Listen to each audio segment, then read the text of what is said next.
And what even happens if they just don't tackle the deficit? Is like what if they just kick the can down the road? What even happens then? Does it even matter?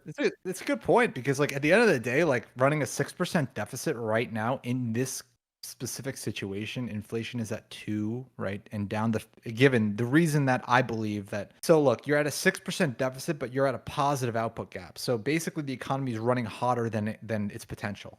Therefore, the risks for inflation are high if the central bank starts lowering policy quickly, which is why the Fed is very adamant about remaining tight, and they're well positioned because they see, look, Jerome can't get up there. Powell can't get up there at FOMC and be like, yeah, like we want to cut rates, but fiscal is just, we can't. Fiscal is preventing us from doing our job. And they don't want to come off as giving fiscal advice, as Powell clearly said in other words in the last FOMC that, fiscal doesn't need help with fiscal and monetary doesn't need help with monetary, right? Like the government doesn't need the Fed's help and the Fed doesn't need the government's help. They want to be independent.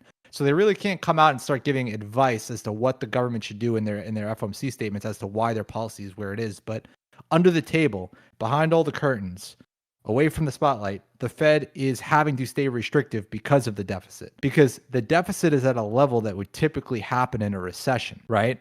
In a recession, when the economy is running under potential, you use a deficit to stimulate the economy and bring it back up to trend and potential. When you're above potential and you have this deficit, and we'll drop a chart in here so this makes more sense. But if you're running above potential and you have this high deficit, what's going to happen is you're just overheating the economy, and this will bleed into inflation at some point. So the Fed is being much more restrictive than they would normally have to be in an environment, right? Because they have to compensate for the excess deficit that's pushing the economy into overheating stage, and therefore they have to remain tighter, higher, and longer than a lot of people expect. Now, I think that as of right now, your question, what if the Fed doesn't do anything?